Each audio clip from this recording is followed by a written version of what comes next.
میں جس زاویے سے دیکھتا ہوں، میں تو اس پورے سیناریو کو دیکھتا ہوں یہ جو بلاک پالیٹکس ہیں، یعنی کہ دو سپر پاورز، ایک ایمرجنگ ایک ریسیڈنگ، جیسے ہم نے بات کی. جو ایمرجنگ سپر پاور آپ کسی زمانے میں وہ بھی تو کسی ریسیڈنگ سے ٹیک اوور لیا. اچھا، جب بھی کوئی قوم یا کوئی فوج جنگ لڑ رہی ہوتی ہے تو عمومی طور پہ یہ کہا جاتا ہے کہ پہلے وہ مورل گراؤنڈز کو جیتتی ہے یا ہارتی ہے، اس کے بعد میدان جنگ میں فیصلے ہوتے ہیں.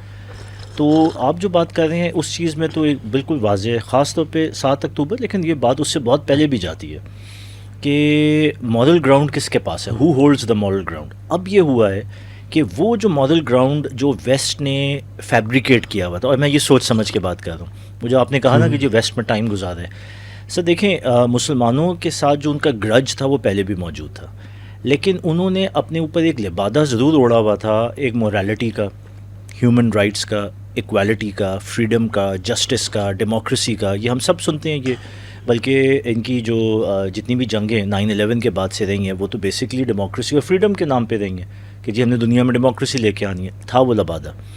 اگر آپ اس سوسائٹی کے اندر رہیں اور آپ وہاں پہ ٹائم گزاریں تو آپ کو وہ جو بائسنس، ریسزم، وہ جو آپ کی جو ایک ریزنٹمنٹ ہے آپ کے عقیدے کے بیس پہ، آپ کے رنگ کے بیس پہ، it's very clear, it's very obvious. اب بات یہ ہے کہ وہ چیزیں تو چھپی ہوئی تھیں. ہوا کیا ہے؟ دیکھیں، امریکہ کا جو گٹھ جو ہے اسرائیل کے ساتھ، اور خاص طور پہ اسرائیلی لابی کے ساتھ، یا پھر آپ کہہ لیں کہ جو انفلوئنس اسرائیلی لابی کا امریکن پالیٹکس پہ ہے یا فارن پالیسی کے اوپر ہے. یہ ہم ابھی پہلے بات کر رہے تھے، ایک بڑی مستند کتاب ہے the Israeli lobby and the U S foreign policy, John Mearsheimer کی لکھی ہوئی ہے، اور اس میں وہ پورا کھولتے ہیں کہ کس طرح امریکہ کے ڈی این اے کے اندر جو اسرائیلی یا جوئش لابی ہے وہ اس وقت سرایت کر گئی ہے. اب ریسنٹ پاسٹ میں یہ جو ایک صاحب جو کے نام سے ہیں جن کو ابھی اسیسینیٹ کیا امریکہ میں، ٹرمپ کے مطلب کی بندوں میں سے تھا، تو he was very vocal anti Israel lobby. تو کہتا تھا امریکہ کے اندر کوئی ڈیموکریسی نہیں ہے، نہ ہی امیریکنز کی کوئی وائس ہے ڈیسیجن میکنگ میں. تو اگر آپ یہ سارا بیک گراؤنڈ رکھیں اور پھر ہم مورل گراؤنڈ کی جو بات کر رہے ہیں، دیکھیں مورل گراؤنڈ پہ کہاں ڈینٹ آیا. امریکہ نے جب سے 7 اکتوبر کا واقعہ ہوا ہے سے لے کر ابھی تک یونائٹڈ نیشن سیکیورٹی کاؤنسل کی 6 resolutions in favour of Gaza genocide, کہ جی یہ جینوسائیڈ ہے. اور سیکیورٹی کاؤنسل کی جو فیصلے ہوتے ہیں وہ بائنڈنگ ہوتے ہیں، وچ مینس کہ they would be enforced not only with talks resolutions but by force. Security council ہے، سیکیورٹی کاؤنسل کے پیچھے تو فوج بھی کھڑی ہوئی ہے، مائٹ ہے. 6 ریزولوشنز پاس ہوئیں یا پریزنٹ کی گئیں، 6 کی 6 کو واحد امریکہ نے ویٹو کیا. ابھی جو لاسٹ ہوئی ہے یہ 6th ہوئی ہے. 15 members of security council, 5 permanent, 10 جو الیکٹڈ، اور 14 نے انکلوڈنگ امریکہ کے close allies like Britain, France, سب نے اس کے فیور میں کہ جی جینوسائیڈ ہو رہا ہے، this has to be stopped, امریکہ نے ویٹو کر دیا.